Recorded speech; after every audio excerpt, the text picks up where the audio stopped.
네, 여러분 반갑습니다. 루디움의 바스키라고 합니다. 오늘은 GKVM 해체쇼, 더 렉처 넘버 3 GKVM 해체쇼 진행할 건데요. 잠시만.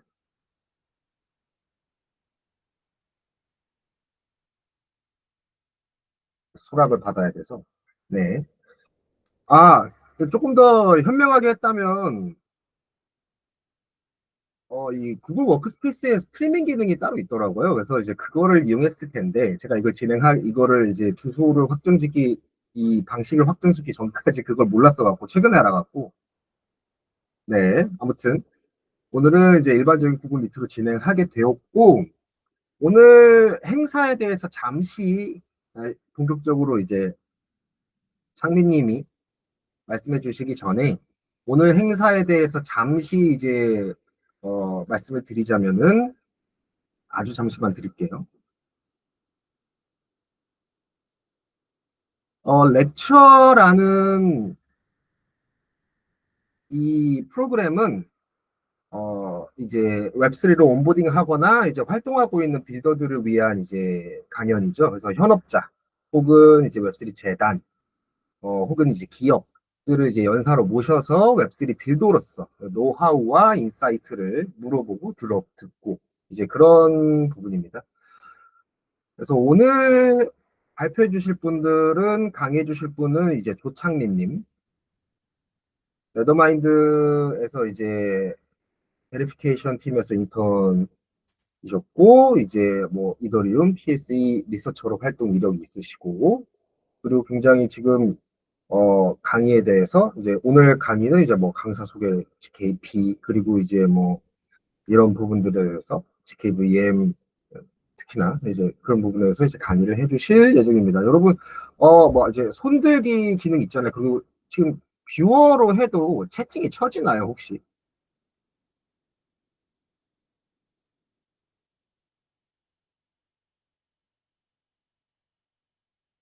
네, 잘 모르겠습니다. 아무튼 그런 부 그래서 이제 손들게 해주시면은 제가 이제 강의가 끝나고 질의응답 시간을 별도로 만들어서 이제 대화를 나눌 수 있도록 만들 테니까 이제 그때를 이용해 주시면 될 것 같습니다. 그리고 오늘 행사에 대해서 후원은 이제 바운드리스, 이제 프라이버시 중심의 웹3 인프라를 만드는 프로젝트고, 익명 인증 시스템부터 GK 네이티브 툴kit까지, 그리고 개발자가 손쉽게 프라이버시 기능을 도입할 수 있도록 도와주는 다양한 도구들을 만들고 있습니다. 그 이번 세션 바운드리스가 어떤 방향으로 GK를 활용하고 있는지, 그리고 어떤 문제를 해결하려고 하는지도 오늘 알려주실 예정입니다. 네, 그래서 렉처에 대해서 알아봤고요. 그럼 이 렉처는 넘버 3인데 지금까지 어떤 렉처가 있었는지에 대해서 역시나 잠시만 좀 전달을 해드릴게요. 어, 루디움은 지금 블록체인 개발자 전문가 과정을 진행을 중이고요. 물론 아직 그 완성형의 프로그램이라고 볼 수는 없고 계속해서 발전되어 가고 있는데 이미 이제 함께 해주시는 분들도 있고 그분들에 대해서는 저희가 앞으로도 지금도 최선을 다하고 있지만 앞으로도 지속적으로 지금 이 개발 단계에서 함께 해주시는 분들한테는 이제 앞으로도 계속해서 지원을 연속적으로 이어드릴 생각이에요. 단지 이제 이번만 하고 했으니까 끝 이게 아니라 앞으로도 계속 지속적으로 피드백과 뭐 이제 아니면 우리가 어떤 기회가 생긴다면은 진짜 먼저 제공을 해드린다든지 그런 프리미엄을 더 꾹꾹 눌러 담아서 제공해드릴 예정이니까 관심 많이 가져주시고 그 중에서도 예를 들어 이제 레터를 이제 매주 발행하고 있습니다. 그래서 뭐 월요일에서 수요일 사이에 나가는데 그 전주까지의 이제 뭐 어떤 루디움 소식이라던가 저희 소식이라던가 혹은 특히나 이 글로벌 채용 공고 같은 거를 모아서 저희가 이제 제공을 해드려요. 그래서 이 레터에 대한 부분 여러분들 혹시 관심이 있으시면은 저희 루디움 블록체인 개발자 전문가 과정 채팅으로 따로 남겨놓겠습니다. 여기에 들어오셔서 한번 둘러보셔도 좋을 것 같고 거기에 더해서 오늘의 행사 같은 경우에는 GKVM 해체쇼. 이런 식으로 저희가 이제 할 때마다 달에 한 번씩 하고 있고요. 다음번에도 할 때 많은 관심 부탁드립니다. 뭐 그 외에는 이제 부스트업과 부스트 플러스라는 부분이 있는데 여러분들의 이제 웹3 커리어에 대해서 컨설팅을 하고 실제로 뭐 인턴이라든지 뭐 어떤 잡 오퍼가 TO가 저희한테 이제 협력하고 있는 기업이 저희한테 먼저 제안을 해주거나 저희가 이제 영업을 해오면 저희 이제 커뮤니티 멤버들한테 선제적으로 면접을 볼 수 있게 하는 이제 그런 다른 TO가 먼저 차기 전에 이제 저희 커뮤니티 멤버가 먼저 이제 면접을 볼 수 있는 혹은 이제 뭐 이력서를 먼저 제출할 수 있는 그런 프리미엄을 제공하고 있거든요. 그래서 이제 그런 부분이 있으니 이 주소는 제가 이제 우리 구글 및 채팅에 따로 남겨놓을게요. 그래서 관심 있으면 확인을 해주시면 될 것 같습니다.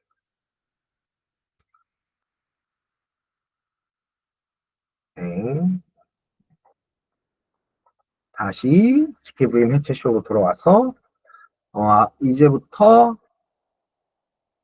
창민님이 발표를 해주실 거고 발표는 약 45분 내외로 이루어질 것 같고요. 45분 이후에 잠시 쉬는 시간이 있거든요. 그래서 그 시간 동안 질의응답이 이어지면 좋을 것 같습니다.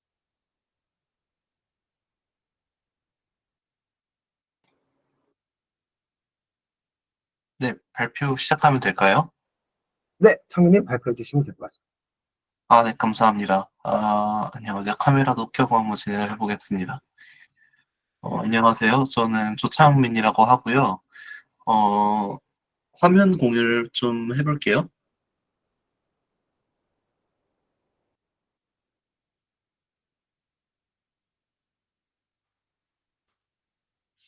네, 일부러 필기를 하면서 하면 좋을 것 같아서 아이패드에서 한번 해보겠습니다.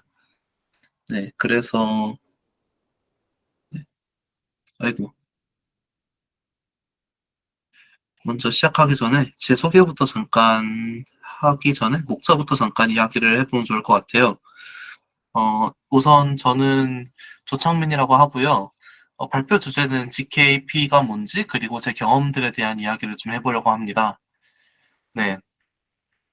그래서 처음으로 제 소개를 좀 한번 해보려고 하고, 그 다음 약간 좀 제가 소개한 처음에 저기 공지된 내용하고 좀 달라지긴 했는데, 제가 기여한 참여한 프로젝트들을 먼저 소개해 보려고 하고요. 그리고 GKP란 무엇인가? 이거를 그 다음에 좀 이야기를 해보려고 하는데, 사실 프로젝트들을 소개하려면 GKP가 뭔지 좀 알면 좋아서, GKP가 뭔지 아주 간략하게만 설명하고 프로젝트들을 좀 소개하려고 합니다. 네, GKP가 무엇인지 알기 되게 좋은 예시로 스토커 퍼즐이랑 알리바바 케이브라는 사고 실험이 있습니다. 아시는 분들은 아시겠지만 이것들을 좀 한번 소개해 볼 예정이고요. 그리고 이걸 수식적으로 한번 보여볼 거예요. GKP가 실제로 가능하다라는 걸 수식적으로 한번 보여볼 건데, GKP는 이후에 말씀드리겠지만 세 가지 조건이 있습니다. 그 세 가지 조건에 이제 어떻게 이 슈노로 프로토콜이 이제 맞아떨어지는지 좀 소개해 보려고 합니다. 그리고 이제 GKP의 사용처라고 말하면 좋을 것 같아요. GKP의 사용처를 좀 얘기를 해볼 건데, GK 서킷이라고 하는 거 다들 들어보셨을 겁니다. GK 서킷이 뭔지, GK 서킷이 어떻게 구성되는지, 약간 이런 거를 좀 중심적으로 알아볼 거고, GK VM이 요즘 좀 핫하죠? GK VM에 대해서 좀 알아보려고 하고요. 그리고 AI 시대 리서치 엔지니어 무엇이 문제일까? 제가 이거랑 그 다음에 글로벌 무대에서의 협업, 이거 두 가지를 추가했는데, 아무래도 들으시는 분들이, 글로벌 무대에서 일하실 분들 또는 이제 빌더 분들이시다 보니까, 이런 얘기를 좀 추가하면 좋을 것 같았어요. 특히 요즘에는, GK 서킷도 챗GPT가 짤 수 있는 거 아니냐? 약간 이런 느낌의 질문이 없지 않아 있거든요. 그 질문에 대해서 되게 좋은 답변이 될 것 같아서, 네, 한번 준비해 보았습니다. 네, 처음으로 제 소개입니다. 저는 한 1년 정도 PSE 팀에서 정식으로 근무하진 않았고, 그랜티라고 해서 이제 프리랜서 정도로 근무를 했는데요. 이게 정확히 어떤 개념이라면, 어, PSE 팀에서 주어진 일이 있고, 그 일을 이제 제가 수행하면 이제 거기에 대한 그랜트를 받는 식으로 일을 하는 구조입니다. 그런 식으로 일을 했는데요. 제가 크게 참여한 프로젝트는 두 개입니다. GKFFT라는 프로젝트랑 셀컴 TFH라는 프로젝트입니다. 첫 번째로 GKFFT라는 프로젝트는 FFT라는 게 뭐냐면 패스트 프리에 트랜스폼 고속 프리에 변환의 약자인데요. 이거는 뭐냐면 다항식 n차 다항식 두 개가 있습니다. 디그리 n 폴리노미얼 a, b가 있다고 한번 가정을 해봅시다. 저희가 일반적으로 a랑 b를 곱한다고 가정을 하면 이걸 인터폴레이션 한다고 이야기를 해요. 그러면 a 곱하기 b를 저희가 계산하려고 한다면 몇 번 연산을 해야 될까요? 이게 참 이제 되게 재밌는 주제인데 저희가 일반적으로 a랑 b에 해당하는 모든 항들을 다 적어볼게요. 그러면 항들이 총 여기서 n개, 여기서 n개. 그래서 총 곱셈을 했을 때 n 제곱번 연산을 해야 되죠. 그래서 저희가 시간 복잡도라는 개념을 쓰면 오더 n 스퀘어, n 제곱만에 저희가 다항식 두 개를 곱할 수 있습니다. 근데 이 다항식 두 개를 FFT라는 알고리즘을 쓰면요. 놀랍게도 오더 n 로그 n에 곱할 수 있어요.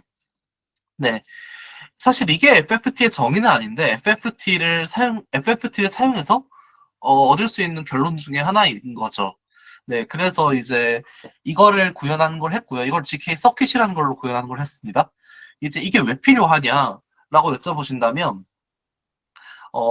FH라는 게 있어요. 얘는 Fully Homomorphic Encryption의 약자인데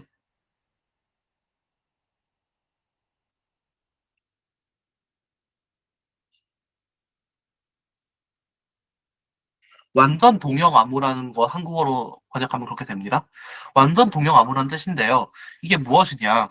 저희가 일반적으로 무슨 암호를 하나 얘기해 보라고 하면 뭐 블록 암호 뭐 아무거나 얘기해 보면 AES든 RSA든 뭐 여러 가지 암호가 있습니다. 사실 되게 많은 종류의 암호가 있는데 그런 암호들은 전부 다 이제 뭐 키가 필요하죠. 저희가 뭐 대칭키 암호하든 비대칭키 암호하든 결국엔 키가 필요해서 저희가 이제 비밀키를 가지고 그걸 복호화를 해서 결국에 이제 저희가 평문을 얻어내는 이제 암호문을 가지고 그런 구조를 저희가 가지고 있죠. 이제 그런 구조를 대부분의 이제 암호문들이 가지고 있는데, 어, 이제 여기서 이제 이거를 좀 더 확장해 보자는 내용입니다. 그래서 어떻게 확장이 되냐면, 저희가, 어, 과연 암호문들을, 키를 모르는 상태로 연산을 할 수 있을까? 이런 질문을 좀 던져보고 싶은 거예요. 그래서, A라는 평문이 있습니다. 얘를 암호화를 시키면, 인크립트 A가 되는 거죠. 인크립션 A가 됩니다. 이런 암호문 A가 있고 B라는 암호문이 있습니다. 얘를 또 암호화를 시키면 인크립션 B가 되는데 얘 두 개를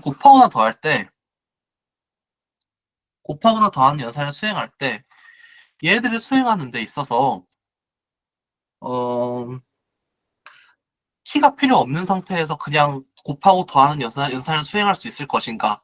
여기에 대한 이제 해답이 FH입니다. FH를 사용하면 이걸 할 수 있어요. 네, FH를 이용하면 이걸 할 수 있는데 그 과정에서 이 FFT 알고리즘이 쓰입니다. 네, 그래서 제가 이거를 하게 됐고요. 그래서 이 그리코라는 거는 이 FH라는 알고리즘 중 하나를 되게 빨리 할 수 있는 거였는데 이제 그거에 대한 확장을 만드는 과정에서 이 FFT 알고리즘이 쓰였고 그래서 이제 저희가 그 과정에서 GK도 쓰였는데 그래서 GK 서킷으로 FFT를 짜야 되는 상황이 발생했다. 이렇게 좀 이해해 주시면 좋을 것 같습니다. 그 다음으로 제가 이제 했던 게 썰컴 TFH라는 프로젝트인데 FH에 대해서 설명을 드렸죠. 그래서 TFH는 FH의 알고리즘 중 하나입니다.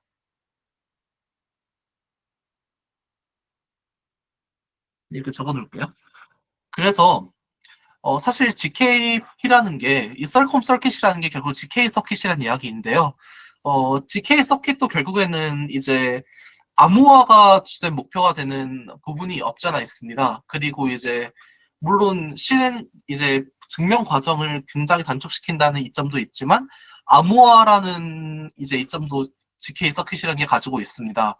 이제 이거를 TF-H를 쓰면 물론 증명을 되게 빠르게 증명하는 거에 이제 증명을 되게 빠르게 베리파이하는 거에 대해서 어려울 수 있어도 암호화에 있어서는 이제 굉장히 안전한 셈이 되는 거죠. 왜냐하면 그냥 비밀키 없이도 계속해서 연산을 할 수 있으니까 이제 그러한 프로젝트를 제가 진행을 했습니다.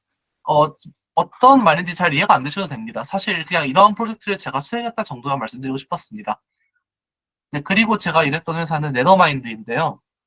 네더마인드에서 인턴으로 근무를 했습니다. 3개월 동안. 근무 기간이 고정돼 있어서 제가 있었던 팀은 포멀 베리피케이션 팀입니다. 여기서 제가 했던 건 주로 배우기가 주된 내용이었던 것 같아요. 이 팀에서는 어떤 걸 배웠냐면 림포라는 걸 배웠습니다. 저희가 일반적으로 되게 좋은 예시가 있는데 루트 2가 무리수이다. 이걸 고등학교 때 배우잖아요. 증명을 하고 제가 뭐 귀류법을 써가지고 이게 P분의 Q라고 하고 이거를 뭐 양변을 제곱해서 이런 식으로 증명을 하죠. 이런 식으로 증명을 하는데 이거를 컴퓨터로도 증명할 수 있습니다. 적당히 공리를 취해주고 컴퓨터로도 증명할 수 있는데 그러한 언어 중 하나가 림포라는 랭귀지입니다. 네, 그걸 지금 다르게 말하면 수학적 명제를 컴퓨터로 증명하는 방법 중 하나라는 거죠. 언어 중 하나라는 거죠. 그래서 이제 그런 언어 중 하나가 린인데요. 린4가 이제 최신 버전입니다. 이제 그러한 언어에 대해서 배웠고 이게 어디에 쓰이냐라고 여쭤보신다면 이제 어떻게 보면 수학적으로 이게 항상 증명되었다고 말한다는 거는 수학적으로 항상 참이라는 걸 얘기하는 거잖아요. 그래서 EVM 또는 어떤 프로그램이 있을 때 그 프로그램이 항상 올바르게 동작한다는 걸 수학적으로 보일 수 있는 셈이 되는 것입니다. 그래서 이제 네더마인드에서 이러한 팀에서 일을 했고요. 제가 그래서 약간 기여했던 거는 가우시안 엘리미네이션, 가우스 소거법 한번 대학에서 수학을 한번 배우셨던 분들이라면 들어보셨을 법한 내용인데 가우스 소거법을 이제 린4로 구현하는 거 거기에서 좀 기여를 했습니다. 그리고 제가 주로 했던 거는 무엇이냐면 격자 기반 암호학이라고 불리는 이제 레티스 베이스드 크립토그래피를 기반으로 한 레티스 폴딩 스킴, GK 폴딩 스킴 중에서 레티스 폴드가 가장 기본 처음으로 나온 스킴이고요. 그 다음에 나온 게 레티스 폴드 플러스고 그 다음으로 나온 게 니오라는 스킴인데요. 얘네 세 개를 비교하는 내용을 했습니다. 그 어떻게 비교를 했는지, 그리고 그 자세한 과정은 이제 여기서 다루지 않겠지만, 개인적으로 질문 주시면 답변 드리겠습니다. 네. 그렇게 일을 했었고요. 그리고 사실 이렇게 일하기 전에, 그러니까 이더리움 재단에서 그랜트를 일하는 과정에서, 여러 가지 회사에서 일을 좀 했었습니다. 퀀트 회사에서도 일을 했었고, 블록체인 회사에서도 일을 했었습니다. 이제 그 회사에서 이제 주로 어떤 거를 했었냐. 쿠다 프로그래밍도 했었고요. REST API 짜는 것도 했었고, 그리고 C++랑 파이썬 주로 사용했습니다. 그리고 제가 고등학교 때랑 아마 중학교 제가 3학년 때 처음으로 프로그래밍을 시작했습니다. 그래가지고 그때부터 쭉 했던 게 이제 PS라고 부르는 알고리즘 문제풀이인데요. 그래서 이제 보통 요즘 알고리즘 문제풀이 하면 누구나 알 법한 솔브드 A라는 사이트가 있는데 거기서 전체 랭킹에서 100등 안에 들었던 기억이 있습니다. 네, 좋습니다. 이제 여기까지가 제 소개고 한 18분 정도가 됐네요. 생각보다 소개가 길었는데 이제 제가 소개할 건 GKP입니다. GKP를 소개할 건데 먼저 GKP를 소개하기 전에 인터랙티브 프로프 시스템이라는 걸 좀 이야기를 해보려고 해요. 먼저 이거를 좀 이야기를 해보려고 하는데 인터랙티브 프로프 시스템이란 뭐냐? 저희가 일반적으로 그림을 그릴 때 암호학에서 이렇게 그림을 그려요. 프로버, 베리파이 이렇게 쓰고 프로버는 정보가 많아요.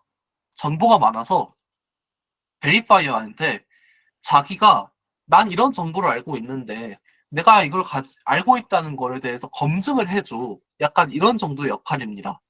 그래서 예를 들어서 나는 암호를 알고 있어. 근데 베리파이어 너가 검증을 좀 해줘. 그러면 베리파이어는 클로버가 준 암호를 그대로 예를 들어서 뭐 이 비밀번호 키에 입력을 해가지고 뭐 맞으면 true, 틀리면 false 이거를 반환을 해주겠죠? 그게 베리파이어 역할입니다. 이게 가장 기본적인 인터랙티브 프루프 시스템이라는 건데요. 이게 뭐냐 결국에는 프로버와 베리파이어가 인터랙티브하게 서로 상호작용을 한다는 겁니다. 서로 상호작용을 해서 결국에는 베리파이를 받느냐, 그러니까 베리파이가 되느냐, 베리파이가 되지 않느냐라는 거를 결국에 이제 납득시키는 건데요. 베리파이어는 프로버의 프로프에 대한 정보를 일부만 아는 상태로 그 밸리디티를 검증한다고 했는데 이게 무슨 말이냐? 어, 프로버는 엄청나게 많은 정보가 있습니다. 예를 들어서 저는 어, 1부터 1000까지 모든 수에 대한 그 해시 값을 다 알고 있다고 가정을 해볼게요. 그러니까 이제 이렇게 말하면 너무 복잡하고 되게 많은 정보를 플로어가 가지고 있는데 베리파이어가 이 플로버의 정보들을 다 보고 이게 모두 다 맞는지 판정하기 힘들잖아요. 그러니까 여기 중에서 임의로 이렇게 몇 개의 위치에 있는 정보들만 가져옵니다. 확률적으로 물론 100%는 아니죠. 그러니까 플로버가 작정하고 속일 수 있어요. 작정하고 속일 수 있는데 이제 베리파이어는 작정하고 속일 수 있는 걸 알지만 그럼에도 시간을 단축시키기 위해서 프로버에 대한 정보를 일부만 아는 상태로 일부만 정보를 빼와서 그 밸리티를 검증한다는 이야기입니다. 그래서 이제 이 과정에서 베리파이어는 프로버의 정보 이것과 이것을 알게 되겠죠. 그러면 이제 누설되는 정보의 상대적인 양이 도대체 얼마나 될 것이냐. 이게 이제 인터랙티브 프루프 시스템의 가장 중요한 척도 중에 하나가 됩니다. 그리고 근데 이제 또 문제가 하나 있죠. 베리파이어가 여기 이 조그마한 정보들에 대한 논리지를 누설했을 경우에 과연 프로버를 위조할 수 있느냐라는 정보에 대한 이제 또 문제가 발생할 수 있게 됩니다. 그래서 GKP란 무엇이냐?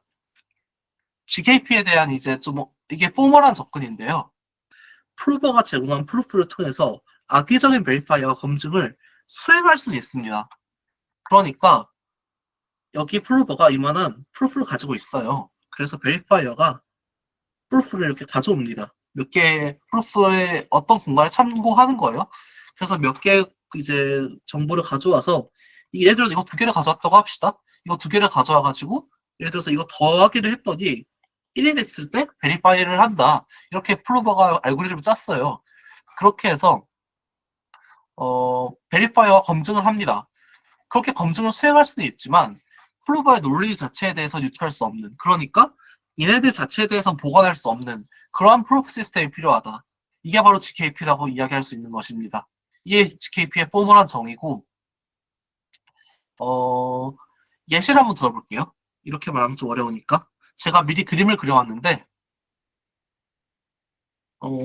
입구가 있습니다. 입구가 있어요.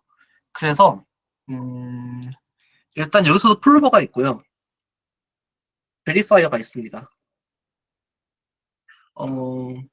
프로버가 있고 베리파이어가 있는데 입구를 통해서 프로버가 아무렇게나 들어가요. 예를 들어 이렇게 들어갔다고 합시다. 근데 베리파이어는 프로버한테 어떻게 말을 하냐? 너 내가 지정한 문으로 나와. 이렇게 이야기를 합니다. 그러면 지정한 문이 아니라 여기는 A 또는 B예요. 길입니다. 길로 나와. 이렇게 이야기를 합니다. 그러면 A 또는 B의 길로 나와야 되는 거잖아요. 그러면 이제 여기서 이제 문을 열고 이제 B로 나오려면 비밀번호가 필요하죠. 그러니까 프로버가 만약에 베리파이어가 B로 나오라고 했어요. 그러면 프로버는 이 비밀번호를 열고 이렇게 나와야 되는 겁니다. 하지만 베리파이어가 A로 나오라고 했어요. 그러면 그냥 다시 이렇게 나오면 되겠죠. 그러면 저희가 한번 생각을 해봅시다. probability. 이제 확률을 한번 생각해 볼 건데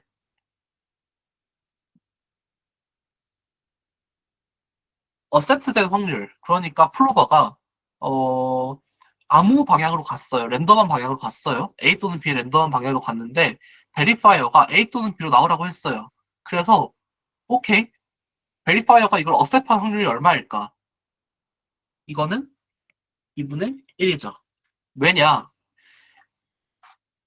비밀번호를 모르는 상태에서 만약에 비밀번호를 모르는 상태에서는 만약에 A로 나오라고 했어요. A로 다시 들어갔는데 A로 나오라고 했어요. 이렇게 한번 표시해 봅시다. A로 들어갔는데 A로 나오라고 했어요. 그러면 A로 들어가는데 A로 나오라고 하면 그냥 바로 나오면 되는 거잖아요. 이 경우 확률은 1입니다. 그러니까 두 가지 경우가 있는 거예요. A로 나오는 경우, B로 나오는 경우. 근데 B로 나오는 경우에는 안 되죠. 왜냐면 비밀번호를 알아야 되니까. 그래서 악의적인 프로버가 공격을 하려고 했을 때 성공할 확률이 2분의 1이 됩니다. 그러면 이거는 너무 불안전한 거 아니냐, 안전하지 않은 거 아니냐 이렇게 여쭤볼 수 있는데 이 과정을 한 10번 반복한다고 해봅시다. 그러면 얘가 성공할 확률은 얼마나 될까요? 1 마이너스? 아니, 성공할 확률은 그냥 2의 10승분의 1이 되는 거죠. 왜냐면 2분의 1에 10번 동안 시행을 하니까 고배 법칙에 의해서 저희가 고등학교 때 배우는 2의 10승분의 1이 되는 거죠. 그래서 이제 저희가 알리바바 스케이블을 통해서 이런 사실을 알 수 있습니다. 어떤 사실을 알 수 있냐면 GKP란 무엇인가 일단 대충 약간 감이 오셨을 거라 생각하고, 그리고 두 번째로 라운드의 수를 늘리고 프로바빌리티가 충분히 작다면, 그러니까 이제 1보다 작은 충분히 1 엡실론 충분히 1보다 작은 프로바빌리티에 대해서는 얘가 실제로 라운드의 수를 충분히 늘리면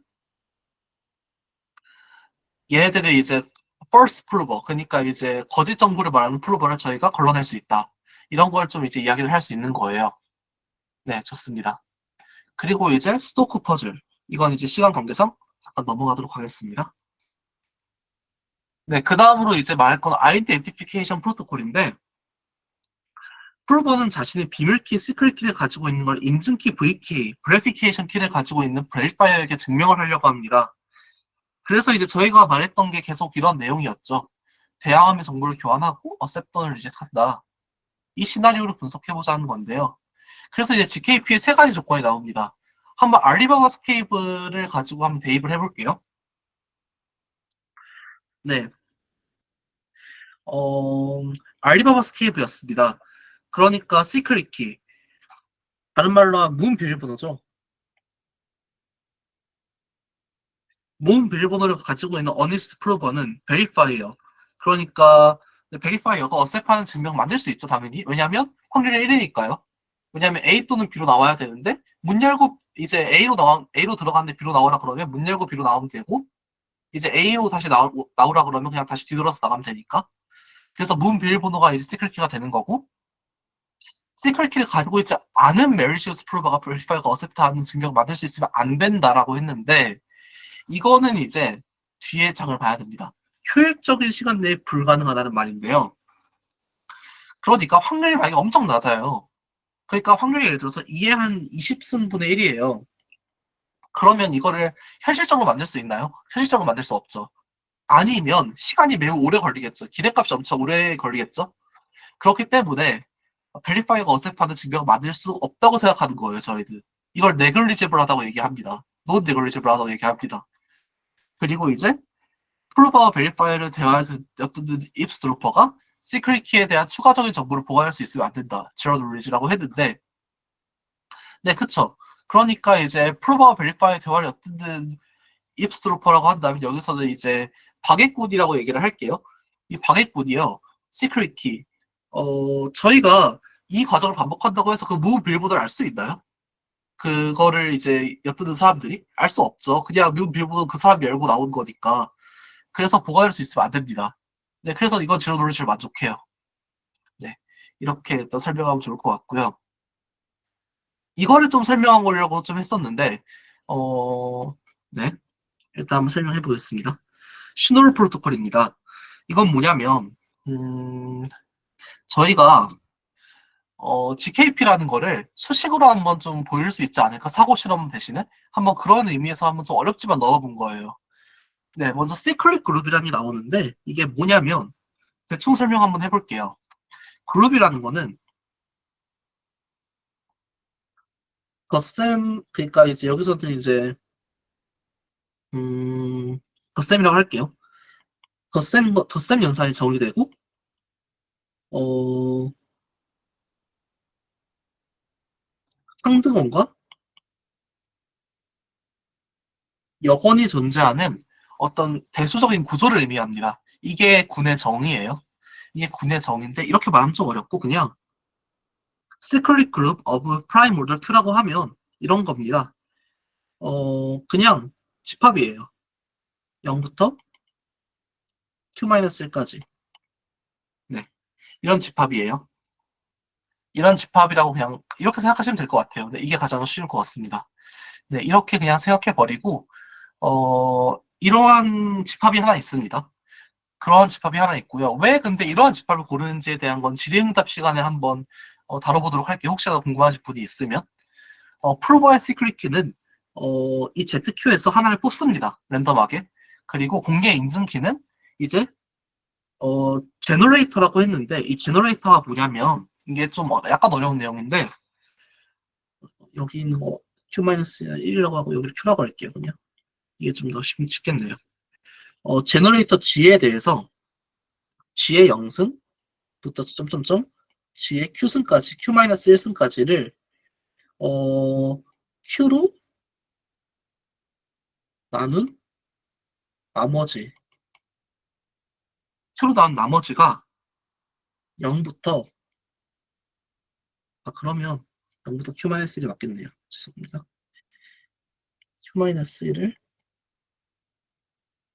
1로 이렇게 되면 이걸 이런 G가 존재하면 이런 G를 제너레이터라고 합니다. 생성자라고 얘기를 하는데 이런 G가 이미 존재한다고 가정을 하는 거예요. 근데 실제로 존재한다고 항상 증명할 수 있습니다. 그래서 이제 시크릿 키는 이제 알파를 ZQ에서 잡아오고 그리고 이제 이런 G에 대해서 G의 알파승을 해서 인증키를 만드는 거예요. 그래서 이제 당연히 그러면 얘는 G 안에 들어가겠죠. 왜냐면 네, 여기 안에 당연히 들어가겠죠. 이건 당연한 내용이니까 넘어가겠습니다. 그래서 증명을 위해서 프로와 베리파이어는 다음과 같은 과정을 거치는데요. C를 ZQ의 서브셋이라고 한번 해봅시다. 그러면 프로버는 랜덤한 알파 t를 ZQ에서 하나 고릅니다. 그리고 UT를 계산을 해요. 그리고 UT를 베리파이어에게 보냅니다. 좀 더 그림을 한번 여기서 그려볼게요. 그러니까 프로버랑 베리파이어가 있고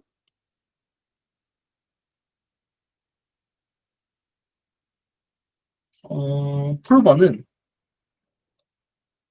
알파 t를 보냅니다. 알파 t를 보내고요. 그리고 알파 t 이렇게 그냥 할게요. 알파 t랑 UT를 이렇게 보냅니다. 그리고 베리파이어는 랜덤 3를 고르고 이걸 이제 프로버한테 보내는 거예요. 랜덤이라는 게 되게 중요합니다. 이 값을 이제 챌린지라고 말하는데 왜 챌린지라고 말하냐면 이 값을 이제 도전이라고 챌린지를 해석할 수 있잖아요. 이 도전에 대해서 너가 올바른 값을 내는지 내가 보겠다. 약간 이런 정도의 의미라고 생각하시면 됩니다. 그리고 풀버는 알파 z 이퀄 알파 t 플러스 알파 c 인 zq를 계산을 하고 베리파이어에게 보낸다고 하는데 왜 이걸 이렇게 계산을 하냐면 사실 랜덤 알파 t랑 ut가 이렇게 있어요. 이렇게 있는데 사실 저희가 여기서 약간 제가 설명을 여기서 아까 처음에 안 했는데 저희가 일반적으로 G의 X승을 안다고 해서 X승을 구하는 거는 쉽죠. 로그를 씌우면 되잖아요. 그쵸? 근데 만약에 이게 나머지 공간에서 이제 이게 정의가 된다면 그러니까 GX 나머지 P 이게 이제 저희가 이거를 이제 알고 있어요. A라고 알고 있어요. 이때 X를 구하자. 저희는 이제 A랑 G랑 P 다 알고 있어요. 이건 굉장히 어려운 문제입니다. 네. 그러니까 G의 X승이 A가 돼요. 그러니까 G의 X승 나머지 P가 A가 되는데 이때 X를 역으로 수출하는 건 굉장히 어려운 문제입니다. 이걸 이제 디스크리트 로가리즘 프로블럼이라고 이산 로그 문제라고 하는데 아무튼 그래서 저희가 UT를 플로버에게 보낸다고 해서 UT를 베리파이어에게 보낸다고 해서 플로버가 베리파이어는 알파티를 역으로 유추할 수가 없어요. 없습니다. 그래서 플로버만 이제 알파티를 알고 있는 거죠. 그래서 알파티 플러스 알파 3를 계산을 합니다. 이걸 알파 Z라고 한번 해볼게요. 좋습니다. 이제 시크릿 키는 당연히 드러나면 안 되겠죠? 그러면 이제 베리파이어는 뭘 계산을 하느냐? G의 알파 Z는 이거는 당연히 계산할 수 있죠. 이건 계산할 수 있고 이건 UT 곱하기 UC인지 확인을 한다고 하는데 이게 왜 이렇게 되냐? UT가 아까 뭐였죠? G의 알파 T였죠. 곱하기 UC승은 뭘까요? U는 정의가 애초에 G의 알파승이었잖아요. G의 알파 C 이렇게 되는 거죠. 그러면 잠시만요. 네, 다시 원래대로 돌아갔네요. G 알파 C 플러스 알파 T 이렇게 되기 때문에 여기에 있는 두 등식이 성립하는 걸 확인할 수 있고 그렇기 때문에 이게 성립하는지 실제로 확인을 하고 그에 맞춰서 어셉터널 리젝을 여부를 정하면 됩니다. 그러니까 얘네들이 전부 다 이제 제대로 수행되었다면 이 두 등식이 만족돼야 되는 거예요. 네, 이게 두 등식 만족이 돼야 되는 겁니다. 그래서 이제 이들이 서로에게 보내는 값인 이 세 값을 저희가 컨버세이션이라고 말을 합니다. 그리고 얘네들은 하나는 이제 그룹이라는 알제브릭 스트럭처의 원소고 하나는 이제 그룹의 부분집합이죠. 그룹의 부분집합의 원소고 하나는 이제 ZQ의 원소고 그렇게 이제 원소가 세 개가 결정이 되는데 이제 이 집합들의 이제 카르테시안 프로덕트를 했을 때 얘네들의 이제 공간을 컨버세이션 스페이스라고 하고 쉽게는 컨버세이션이라고 말합니다. 네, 좋습니다. 그래서 아까 뭘 보였냐면 그래서 이걸 이용해서 이제 하고 싶은 이야기가 뭐냐면 저희가 시크릿 키를 노출시키지 않았죠. 그리고 공개 인증키는 모두 다 알고 있는 거잖아요. 그렇기 때문에 시크릿 키를 노출시키지 않고 이 랜덤 값을 노출시키지 않고도 베리파이어에게 자기가 시크릿 키를 알고 있음을 증명할 수 있는 거였잖아요. 그쵸? 이거를 저희가 수식적으로 한번 보여봤던 겁니다. 네. 이걸 한번 수식적으로 보여봤던 거고 좋습니다. 그 다음에 이제 저희가 해야 될 거는 GKP의 사용처를 좀 이제 한번 알아볼 건데 GKP 이렇게 좀 어려워 보이죠? 좀 어려워 보이고 실제로도 어렵습니다. 이걸 어디다 쓰느냐 이제 이걸 좀 알아볼 건데 arithmetic circuit이라고 하는 게 있습니다. 이건 뭐냐면 저희가 이제 전기전자공학과 이제 다니시는 분들 혹시 계시는지 모르겠는데 이제 회로 같은 거 배우잖아요. 전기 회로라고 보통 하죠. 거기서는 이제 굉장히 이런 서킷이 아니라 그냥 단순히 AND OR만 있는 그런 서킷을 보통 다룰 텐데 그걸 불리한 서킷이라고 보통 말을 하죠. arithmetic 서킷은 게이트라고 하는 이러한 두 개의 인풋을 받아서 이제 하나의 아웃풋을 내는 이런 게이트라고 하는 녀석들이 있는데 그런 게이트가 일반적으로 저희가 하는 연산자들로 대체되는 녀석입니다. 그런 것들을 arithmetic 서킷이라고 하고요. 여기 멀티플리케이션 게이트도 있네요. 그래서 ABC에 뭐가 주어졌는지 잘 모르겠어요. 근데 이것들을 잘 했더니 30이 나왔다고 하네요. 뭐 대충 2, 3, 6 대입해보면 되겠네요. 네, 이렇게 하면 대충 여기가 오고 6이니까 30이 나오네요. 네, 모든 연산들은 다음과 같은 서킷으로 표현을 할 수 있죠. 예를 들어서 저희가 이런 게 있습니다. 그러니까 저희가 대인 연산이든 덧셈 연산이든 곱셈 연산이든 결국엔 전부 다 서킷으로 나타낼 수 있지요. 왜냐하면 이렇게 쓸 수 있는 거잖아요. 대인 연산이라면 이제 A equal C 이런 대인 연산이 있다고 하면 이제 C 값을 A 넣는 거죠. A는 C 플러스 제로 이렇게 쓸 수 있는 거잖아요. 그러니까 이제 이런 식으로 이제 전부 다 서킷으로 표현할 수 있는 거고요. 모든 이제 연산들을 이런 식으로 전부 다 서킷으로 표현할 수 있습니다. 모든 연산들 프로그램들을 전부 다 서킷으로 표현할 수 있다는 얘기를 좀 하고 싶었어요. 그러면 이러한 고정된 서킷에 대해서 이 고정된이라는 말이 되게 중요한데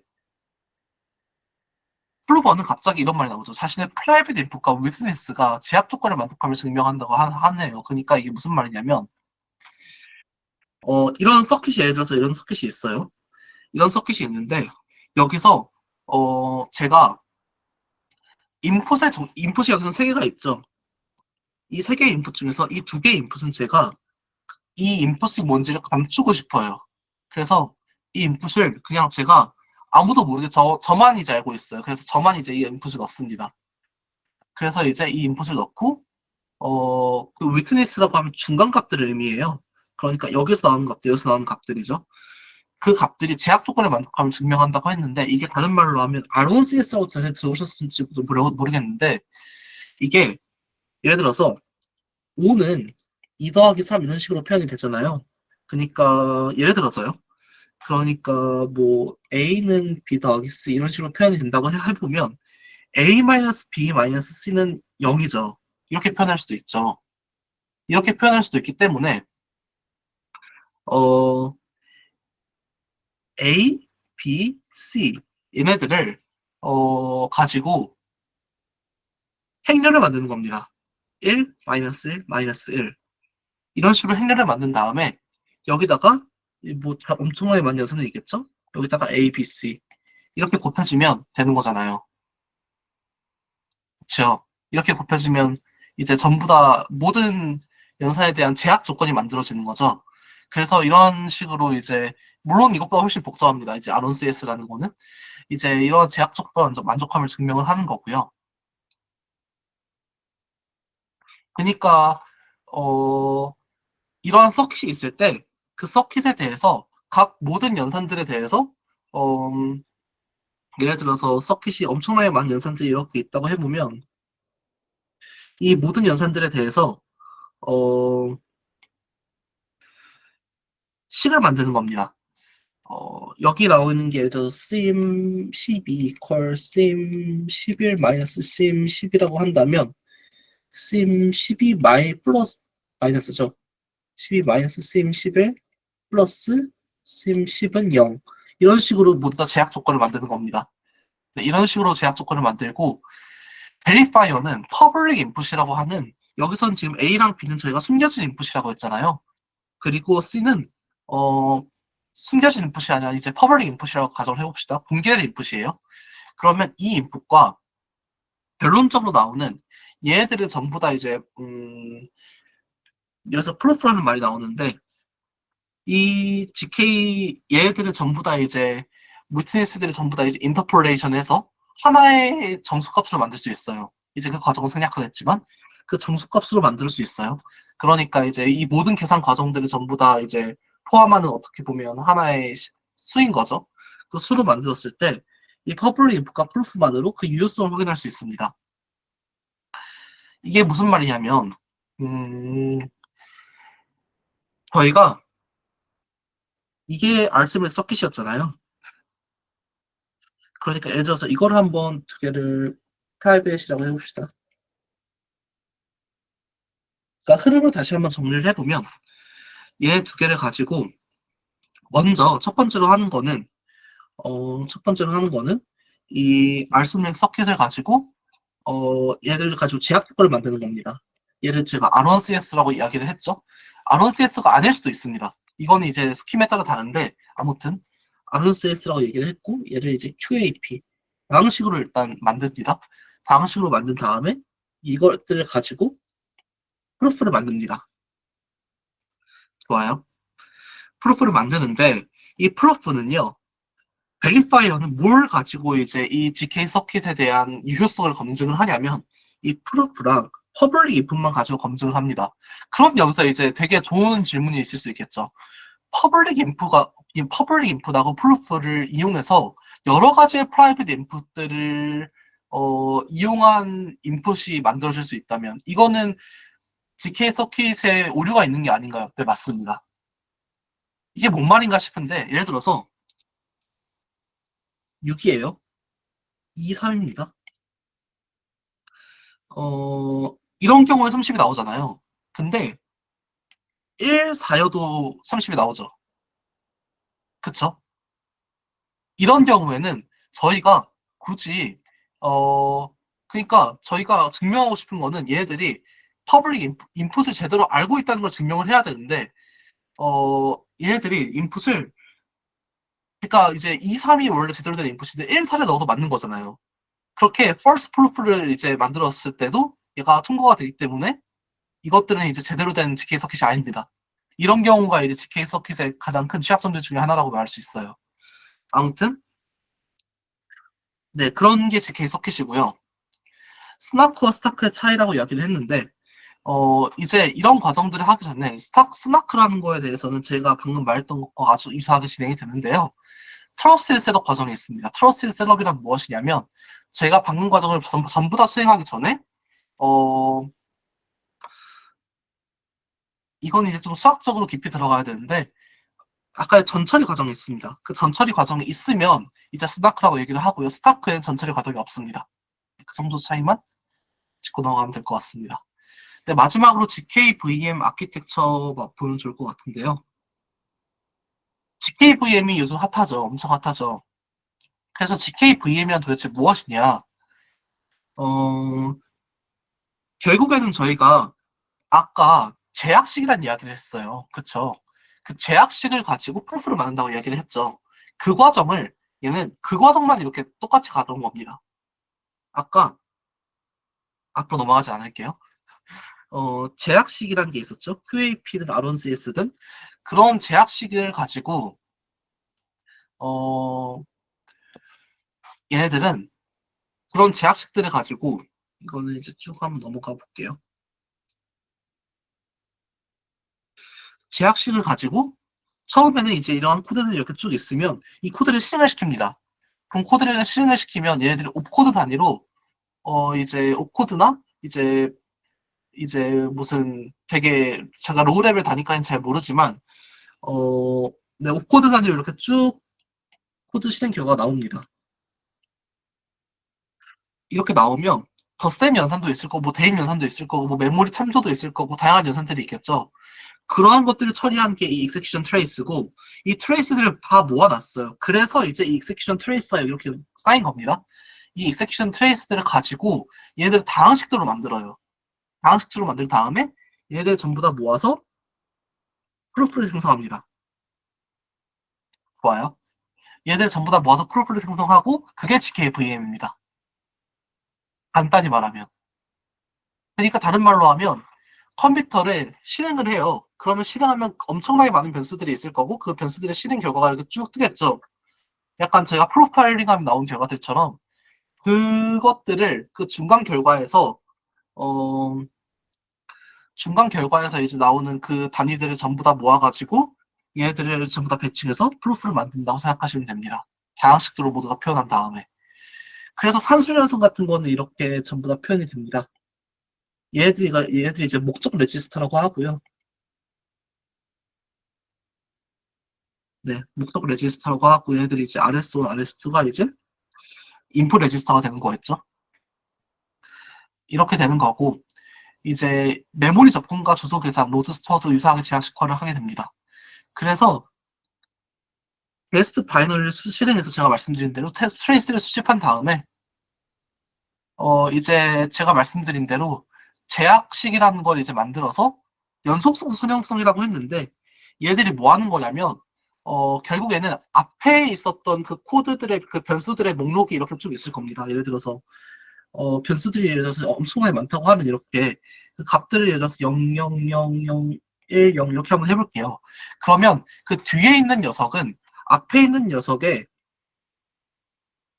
연속적으로 이렇게 0, 0, 0 이렇게 뭐 하나만 변하든지 해야 될 거 아니에요. 1, 1 이런 식으로 변하든지 해야 될 거 아니에요.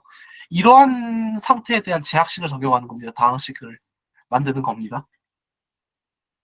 네, 그래서 이제 스나크나 스타크로 증명 파일을 생성을 하고 공개 입력, 이제 퍼블릭 인풋에다가 파일을 더해서 검증을 하게 됩니다. 그래서 이제 요즘 핫한 게 리얼타임 이더리움 프루프죠. 이더리움의 블록 타임이 12초인 건 여러분들 모두 알고 계실 겁니다. 현재 L2가 그럼 어떻게 동작하는지도 이제 대부분이 알고 계실 겁니다.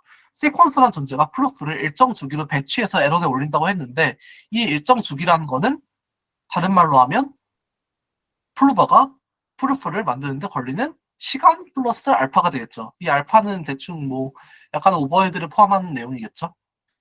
근데 이제 이 일정 주기에서 증명 대기 상태가 되는 거죠. 왜냐하면 L2 트랜잭션들을 전부 모았을 때 얘네들이 이제 증명이 에러는 아직 안 올라가고 있잖아요. 그래서 대기 중인 상태니까 공격의 위험이 있습니다.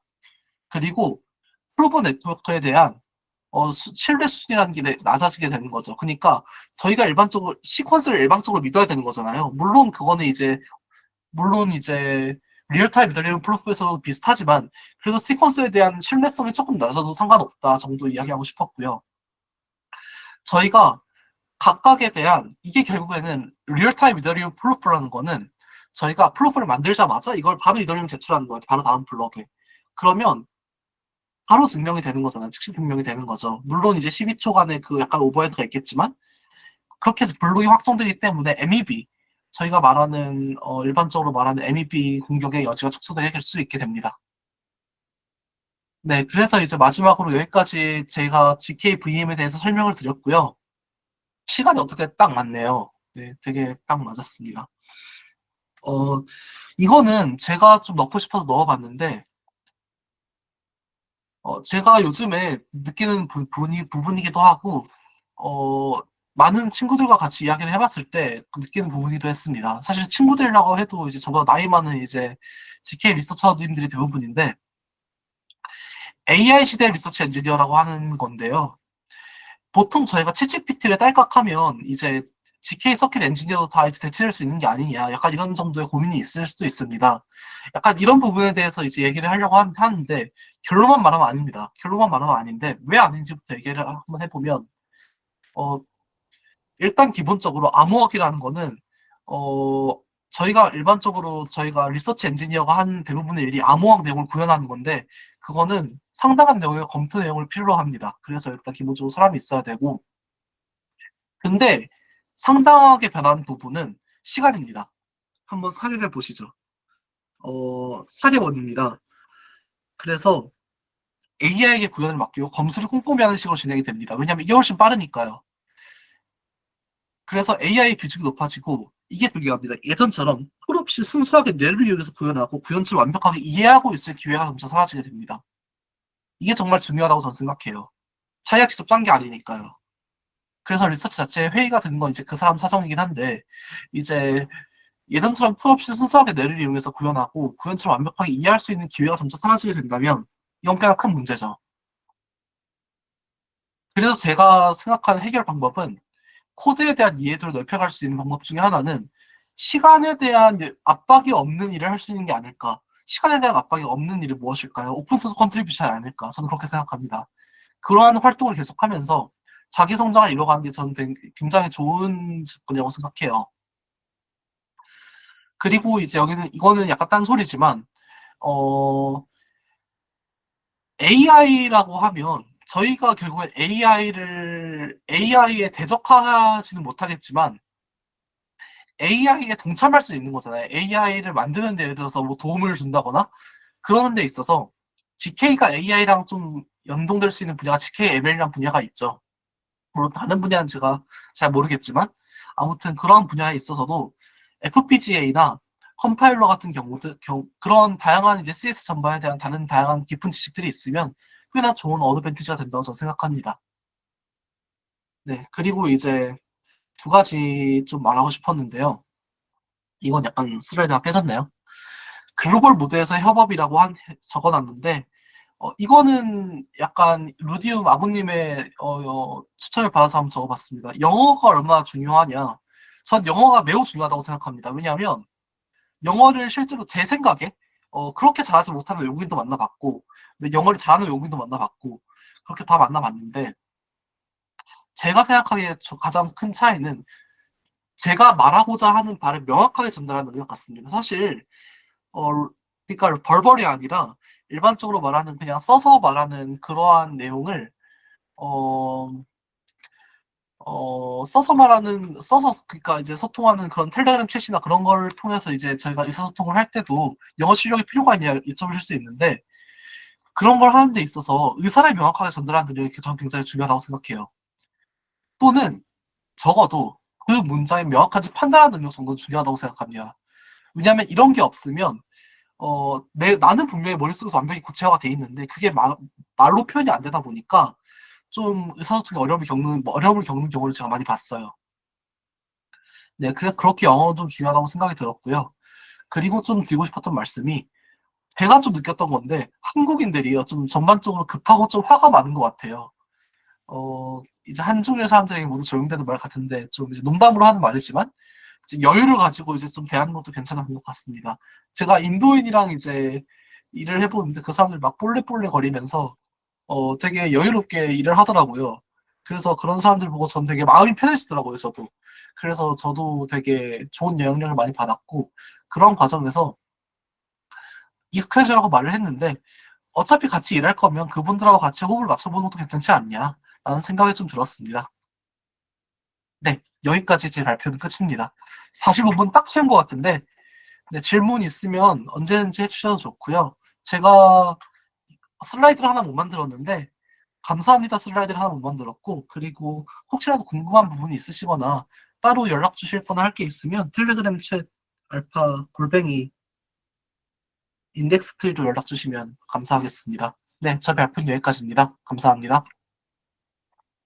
네, 강의 잘 들었습니다. 오늘 강의에 대해서는 저희가 지금 이 구글 미트 자체를 녹화를 하고 있고, 그거에 대해서는 저희 루디움 유튜브나 트위터에 올라갈 예정이니까, 그거를 만약에 또 좀 참고하실 분들은 그거를 다시 한번 참고해 주시면 될 것 같고, 혹시나, 창민님 방금 강의에 대해서, 뭐 질문이나 혹은 뭐 질의응답이 좀 필요하신 분들은 지금 저희가 이제 3시 10분에 데니엘 황님께서 바운드리스에 대해서 좀 더 설명을 해주실 거라서 3시 10분까지 조금 시간이 있으니까 손들기를 해주시면은 이제 발언권을 드릴 테니까 좀 질문을 해주셔도 좋고요.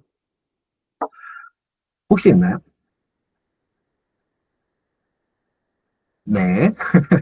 아무래도 이렇게 쉽지는 않은 내용이었어요. 저도 이게 GK에 대해서 자주 접하고 자주 듣고 하지만은 사실 들을 때마다 아, 맞다 이런 거였지. 그 알리바바 케이블 그것도 여기로 A로 들어갔다가 B로 나오고 아니 다시 A로 나오고 그런 부분이 있었어 갖고 한 번에 이해하기에는 쉽지 않은 부분이긴 해요. 그래서 한 번에 뭐 질문 내가 뭘 모르지도 잘 모르는 부분도 있긴 하고 아무튼 여러분들 언제든지 이제 창민님께서 말씀해주신 텔레그램으로 이제 다시 뭐 연락을 취한다던가 혹은 루디움을 통해서 다시 한번 이제 교류를 한다던가 그런 방법이 많이 있을 것 같습니다. 네, 그러면 창민님의 강의는 여기까지 너무너무 잘 들었고요. 그러면은 지금부터 약 10분 후에 3시 10분부터 데니엘 황님께서 저희 바운드리스, 저희 지금 이 행사 함께하는 바운드리스에 대해서 설명을 해주실 건데 지금부터 해도 괜찮고요. 좋아요. 지금부터 해주시고 그러니까 다만 여러분들한테 말씀드리고 싶은 거는 저희 채팅 있잖아요.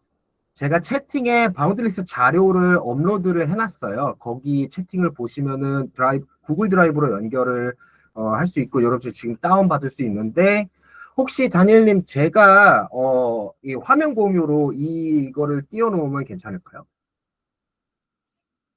괜찮습니다. 네, 그렇게 하겠습니다.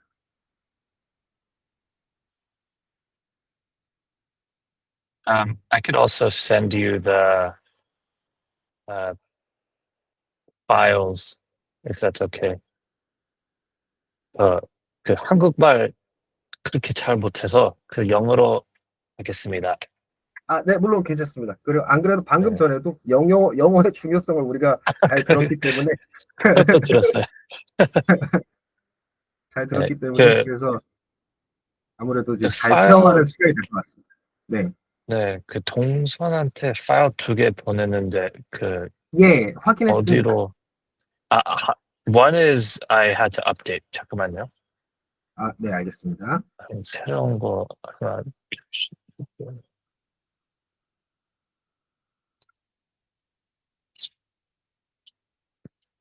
Um, okay, I'll get started.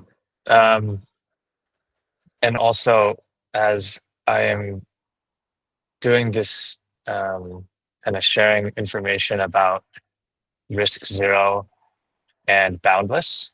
If anyone has any questions, they can just write it in the chatting box, and I will try to answer it because we can have it more interactive. Oh, I sent a new version of this document to Tongsum on Telegram. Yep. We should use that one. Okay. But yeah, I'll get started. So I'm Daniel. I primarily have worked in the blockchain infrastructure space, mainly with like Bitcoin miners, and then also with proof of stake validators. And my firm has been helping the Risk Zero and Boundless team on the infrastructure side, as well as some APAC side.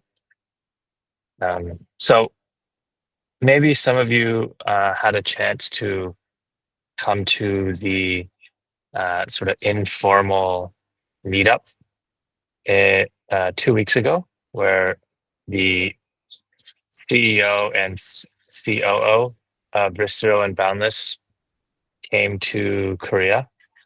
But for those of you who haven't had a chance to get a better understanding or hear more information of Boundless and Risk Zero, I'll share a little now. So Risk Zero, as I think Changmin was mentioning, is specifically a ZKVM.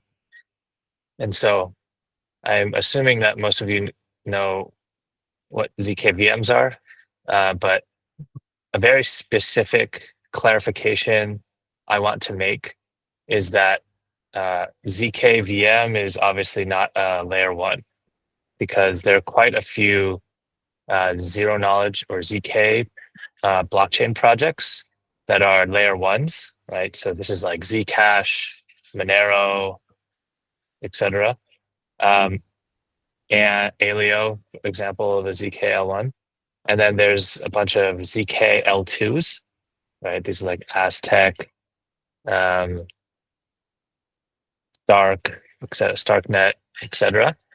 And so, right, you have those two differences where you can have execution environments. And so layer ones, there's ZK, there's layer twos, there's ZK. But what all of these ZK projects have, or that they share, is the VM, this virtual machine that allows these platforms or networks or layer twos, or even companies that want to use zero knowledge to interact with provers. So I think one, to also define, I'm not sure if Changmin had a chance to share a bit, but right, in these ZKL1s or ZKL2s, or even ZKVMs like Boundless and Risk Zero, they need to use specialized infrastructure providers called miners or provers. It's kind of like how the Bitcoin network needs miners.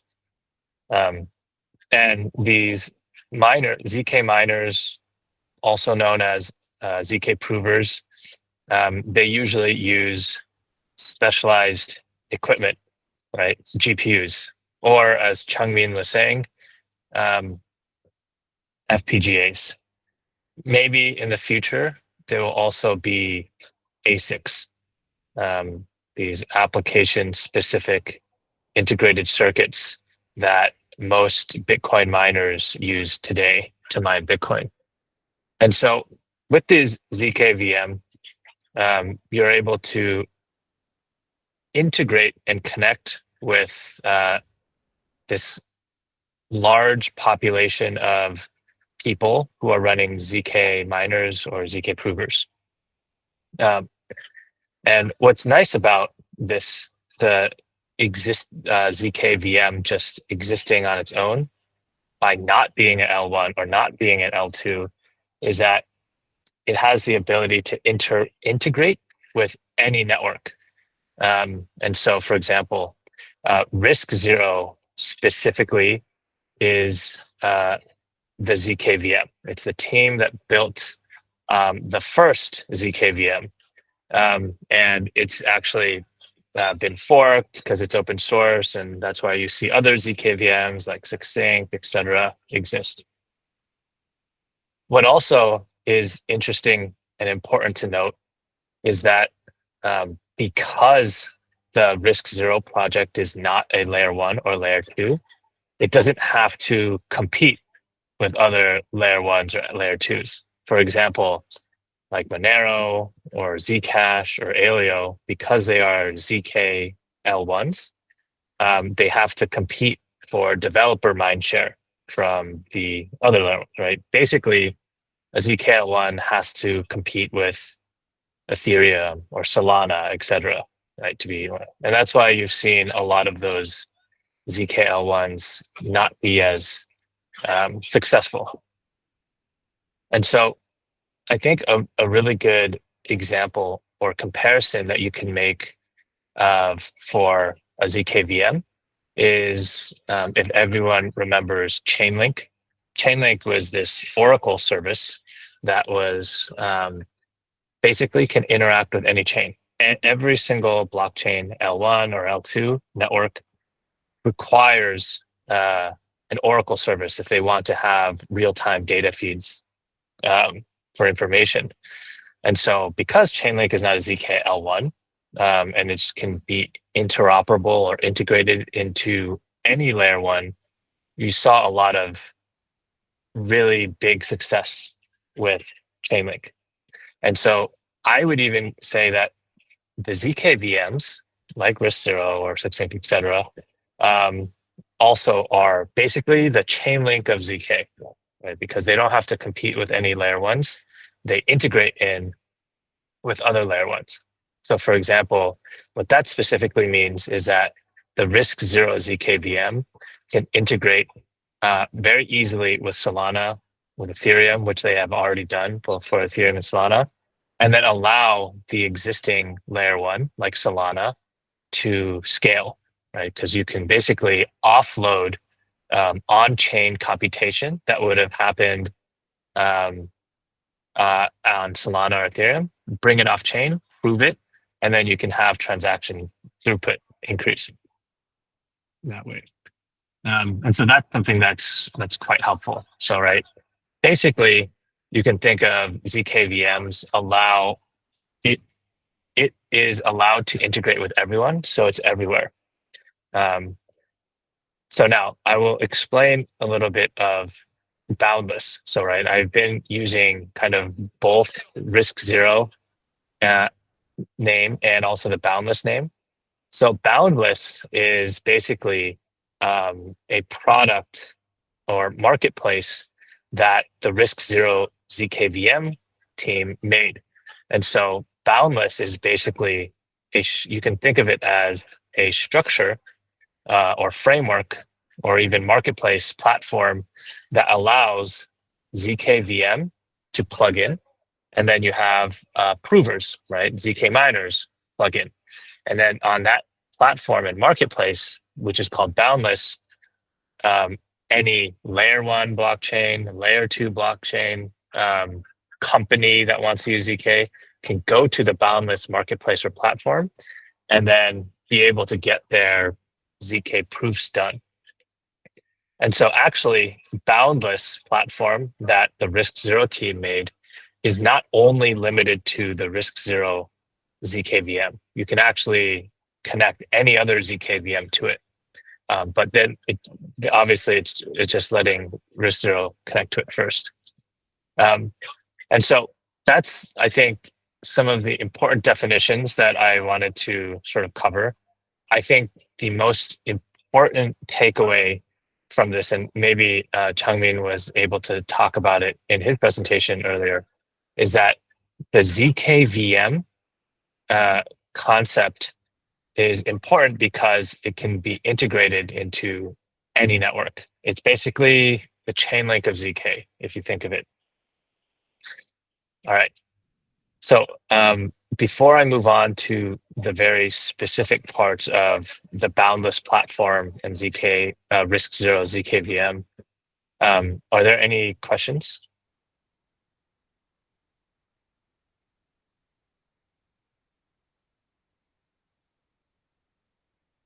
손 들게 해주시면 발언권을 드리겠습니다. 없는 것 같네요. 네. Okay. So I will go in specifically. 잠시만요. yeah. 네, 한 명이 손을 들어갔고.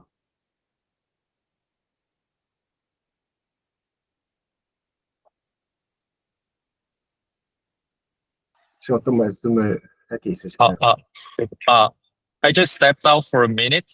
I just wanted to make sure that you're sharing the correct screen since I only see the one pager of Boundless. So I just wanted to make sure. Yep, that's it.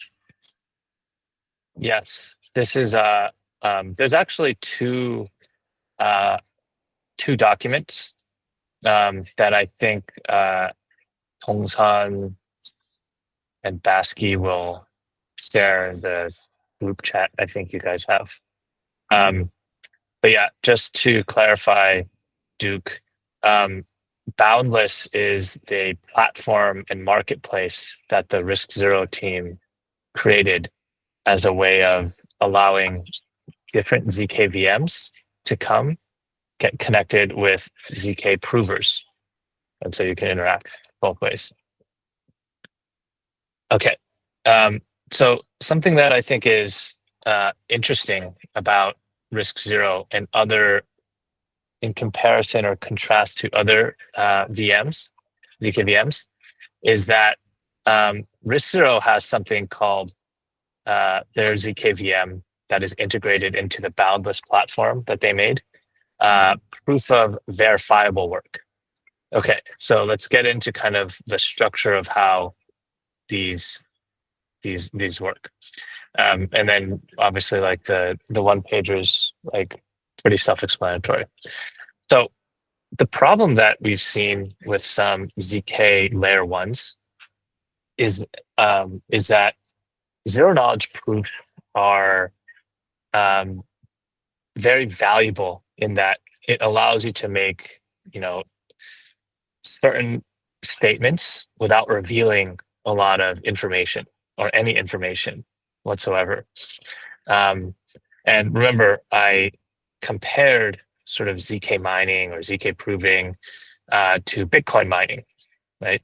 But the critical difference is that Bitcoin mining is basically providing the Bitcoin network with security through just random number guessing, right?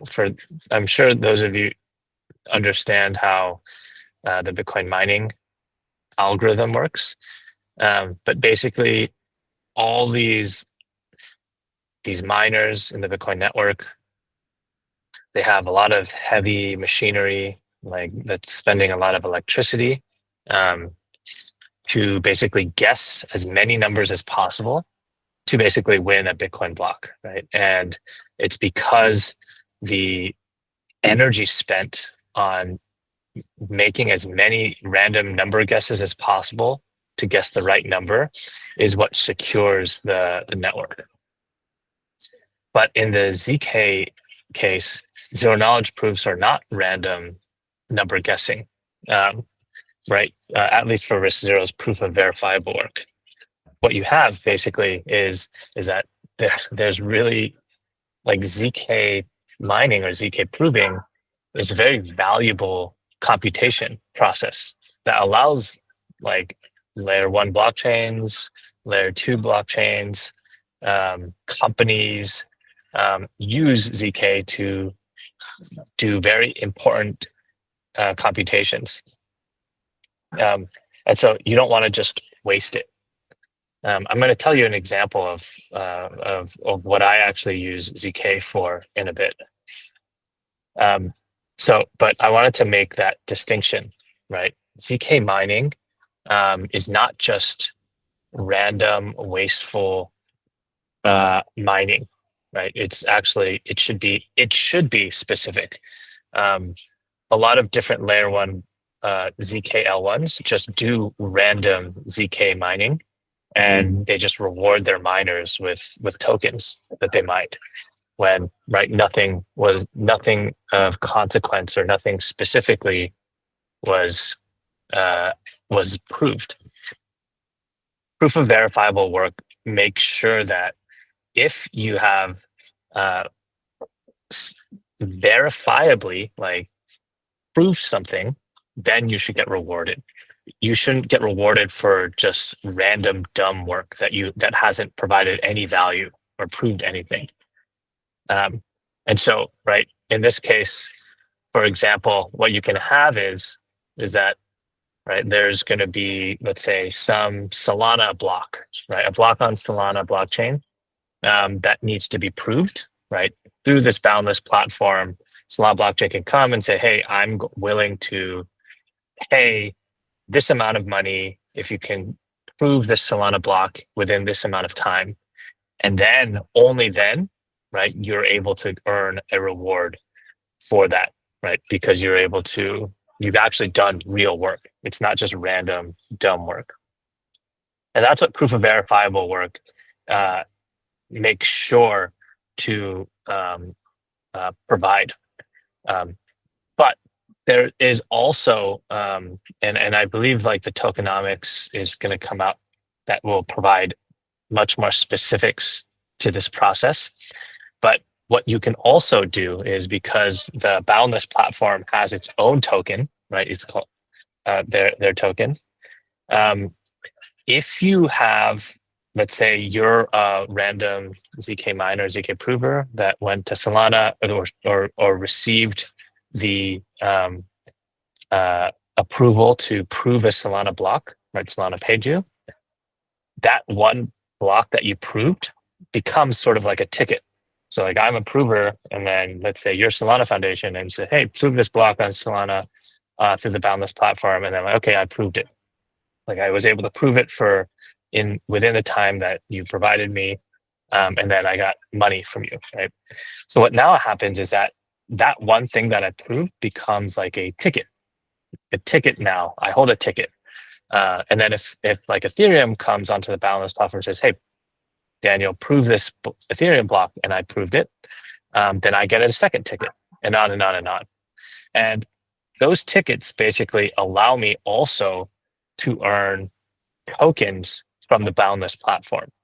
And that's kind of like a double reward, because this is proof of I will only get rewarded for the work that has actual value, that's been verified, real proof, and then because I did that, I also get rewarded extra by the Boundless platform, because they are basically incentivizing me for doing real work, not just dumb, wasteful mining. And so that's what you also get, because there's going to be inflation on the Boundless platform of their tokens, and then they're going to be distributing them proportionately to the miners, or ZK miners or ZK provers that have actually done work. They have tickets, all those types of things. And so that is basically the main idea around Boundless. I think the Boundless platform that was created by the RISC-0 ZKVM team is really a fascinating way that makes so much sense to basically connect to any blockchain, the layer 1, layer 2, and even company out there, and any prover, and not have ZK miners just doing dumb, wasteful work. You can have it be verified. So that is basically the main idea and concept. Something that I would like to note, that if you are interested in running ZK miners or ZK provers, there's two things. One is that this proof of verifiable work concept, I think, helps smaller miners out.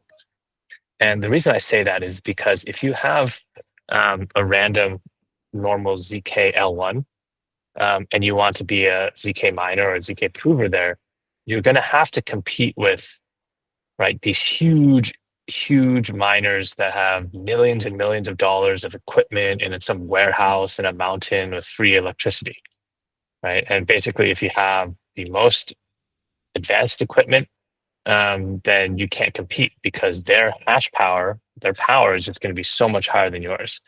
But in this case, right, this like process or protocol basically is like, if you've actually done the work, then we will reward you.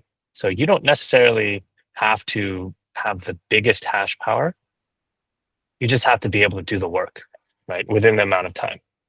And then the second part is, right, as I was mentioning, the way that these ZK provers or ZK miners are rewarding is that, like, Solana has to say, hey, here's my request, prove this block.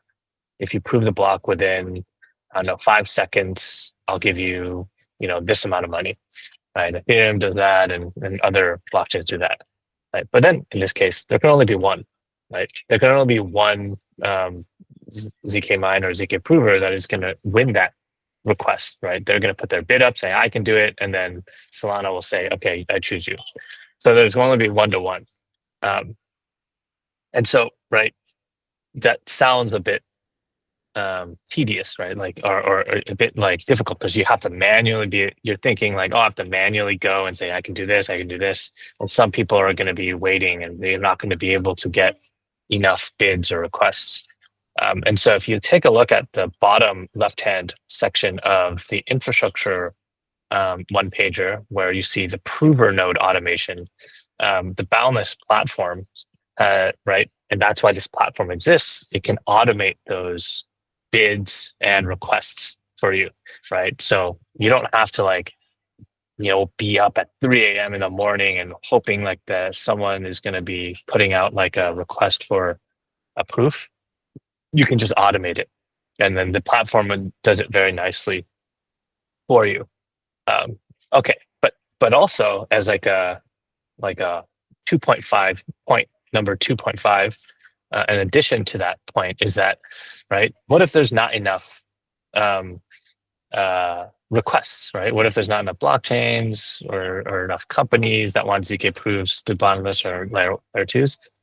Technically, you are also able to make your own proofs, right? So this is kind of like, a system where, right, like you can maximize efficiency of your prover, right? Because, right, if we're thinking of efficiency of your ZK miner or ZK prover in this sense, right, you basically want your machine to be running all the time, right? If you're going to be plugging in your GPU to run a ZK miner or ZK prover, right, and you're going to be spending electricity to keep like the thing on, right, you don't want it to like turn on, and then after, right, like you want it to keep going. And so what you can also do is basically you can, while you're in the middle, while you're in between like real jobs or like a real blockchain coming to you, like between those types of work, you can basically submit your own proof request and then accept it, right? So you can be like, oh, you don't have to be a blockchain, right? You can be someone else. You can be, hey, I'm submitting this request, I'm taking it myself, and then now I have a ticket. And so at least you can get some the inflationary rewards, right? Because there's just two places that you can get rewards from. First place is someone paying you to run a proof, right? That's obviously going to be paid. And then the second way is getting tokens from the platform for having done a proof. And so you can basically be the one that submits and then accepts your own. And so now you have a ticket and you can use that ticket to get those rewards. So it basically is allowing you to keep your prover node, your ZK miner, ZK prover running, right, in an efficient way. So you can, while you're in between real jobs, you can just be like submitting, requesting, and then continuing to collect those inflationary rewards. Yeah, and I think I will And so a lot of the Boundless platform, I guess, if you compare, like in contrast to other zkVM, this is the platform that allows both layer ones and layer twos to connect to, zk miners and zk provers to connect to, and it makes it much more efficient, right? It's automated, right? You don't have to do it like manually, right? Like you don't have to go into all this crazy stuff. So that's helpful. Something that maybe would be good to highlight is here. I'll actually post this this website. This is the website bboundless.xyz. I don't know, Basky, if you can share your screen and show this, but this is an example of all of the ecosystems that have already connected, right? So if you look at it, right, like if you share that, it's like Solana's already connected, Ethereum. So like real-time proving is already ready for Ethereum. It's going to be under 9 seconds, which is kind of crazy. You have Fuel. I don't know. Are you able to share the screen? Yep. Or should I share mine? I can share. All right, you have Fuel, Lido, Soon. Oh, yeah, I'll stop sharing. Oh, okay. Right, yeah, vLayer, right, alt layer, eigenlayer, Hibachi, right. A lot of these, Union, Babylon, the Bitcoin staking, Tyco, they're all already integrated, and we're basically going to see. We're going to basically be seeing the RISC-0 zkVM solution through the Boundless platform is basically going to be connected to almost all networks. Okay, and maybe to finish up my presentation is that what can you do as a developer to participate in this RISC-0 Boundless ecosystem? So, right, this is obviously not a layer one, so you can't like build apps on top of it. It's not a layer two, right? One way, obviously, the easy way is you can, if you're interested in doing ZK research, right? You can contribute because this is open source. You can contribute to like the heavy duty, like ZK zkVM code. So that's obviously one, right? Simple. Another is obviously you can be a miner or ZK miner, ZK prover, right? Contribute, buy your like, I don't know, NVIDIA 5090 GPU or something. So that's one, right? But that requires some money commitment. And another is as a developer, right? There's basically, it's like, think of it as the chain link of the ZK, right? Like Chainlink, there's services that exist around Chainlink, right? Services for people connecting Chainlink to different networks. Or let's say if you are already a developer on some blockchain, right? And maybe you can assist and you're familiar with that blockchain's development environment. You can help RISC-0 get connected, the zkVM get connected to that blockchain to be integrated to Boundless. Or you can build applications or developer tooling or infrastructure tooling around a specific blockchain's ecosystem to connect to the RISC-0 Boundless platform. Or you can build applications that make use of, that can live on top of the Boundless platform. Like the Boundless platform is not a layer one blockchain. It's just like a platform. It's like a coordination structure. But right, you can build like tools, applications, like websites, like interfaces that connect to like this connection point between blockchains, layer one blockchain, layer two blockchain, companies that will require ZK, provers, right? And then they're all meeting at this Boundless platform, and then you can build stuff around it, right? There's a lot of different points of interaction that you're able to build tools, apps, dashboards, interfaces, infrastructure tooling, etc. on it. And you can kind of if you look into the build tab, Basky, if you can click that, like the drop down, you can kind of see right? Examples of some of that. It's at the top. There's like a build tab, but yeah, that's an example of a blockchain that's integrated. But yeah, that's basically it from my end. I think the ZK VM solution that Risero made is obviously it's the first, and it's probably going to be the fastest. But I think the thing that separates it the most from other ZK VMs is that you have Boundless, this platform that integrates everything. Yeah, and so yeah, I've been involved in the infrastructure space a while, but like I've been around the ZK space for even longer than I was in blockchain. So yeah, my advisor in grad school when I was studying cryptography was Matt Green.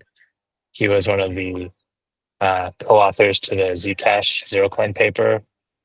And I was using ZK in like my university lab. I was doing bioinformatics research. And so there are a lot of real world use cases of using ZK, not in crypto, but Boundless allows you to also have non-Web3 use cases for ZK. And so maybe I can finish with an example that of ZK in the wild or in real life.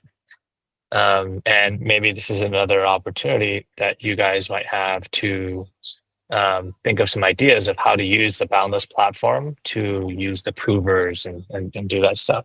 So this is the example.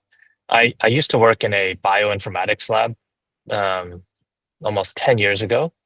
And it was basically, we were studying bacteria, like the bacteria inside our intestines. And we were basically doing DNA sequencing for the bacteria. And the problem was the way that we got the data for the bacteria DNA is right. You have to get poop, like dong. So because in the poop is where all the bacteria come out, and you can collect it and then get their DNA sequence. So it's expensive to get poop, believe it or not, like the poop that we want. And so my lab had bought some data, and other labs also needed to buy their own data. And we each, like, let's say there's 5 different labs, and it costs us a lot of money to get that. But if all the labs combined all of their poop data, their like gut bacteria DNA together, we would be happy, right? Because we have all this data that's very expensive to put together, and we can run computation on it, we can run analysis on it, etc. But however, each lab, they don't want to give their data for free, right? They don't want to just give it to me, or if I give it to them, what if my data is better than yours, right? If I give it, is it the same trade? So we use this solution called homomorphic encryption, and this is not ZK, but ZK was used in this process. So homomorphic encryption basically is you can put a bunch of data, lock it up, and so no one can see what's inside the box that has all the data, but you are still able to run computation on it. Very slow, very expensive. For example, 10 years ago, it took us 1 whole week to get back results from doing analysis on encrypted data, right? And so there's a problem, right? The solution is great, right? Because we can all put our data into this box, and then like through homomorphic encryption, we can run computation on it, right? Problem is, we didn't know if other labs were actually submitting real data, right? We're going to submit all our expensive data, but what if the other lab is submitting like just like trash data, right? What if it's just all like just one file, repeat, copy and paste it again and again, right? We had no idea, but like we are not able to prove, and they're not able to prove to us that like this is real data. We're like, how do you know? Show me. But if they show us, then we'll get the data for free. And so that's where zero knowledge comes in, right? Zero knowledge proofs can basically, right, make proofs of something without showing it. And so we actually use zero knowledge proofs in this process of submitting the data into the homomorphic encryption process to do computation together. And so we were using this like ZK like 10 years ago. And I'm sure there's many other more interesting non-Web3 solutions that you can use ZK for. And you can, because Boundless now allows anyone, blockchain, like biolab company, like healthcare company, right, pharmaceutical company, where they're not allowed to see patient data, right, they can do this to integrate, right? And Boundless is a very fascinating, exciting platform where you're allowed to do all this together and make use of all these ZK miners. And what I think is so amazing about ZK in Web3 is that, right, it cost us a lot of money to be able to run ZK 10 years ago. But now, because all of these ZK miners are incentivized to have more efficient equipment, more people are providing ZK miners computational power because they want to earn rewards from these different like systems like RISC-0, ZKVM, Alios, Xing, Aztec, et cetera. There's more. And now the price of doing ZK proofs have dramatically dropped. And now it's so much cheaper, so much faster, so much more efficient, so much more effective to do ZK because Web3, like blockchain and crypto, allowed this ecosystem to incentivize this infrastructure development.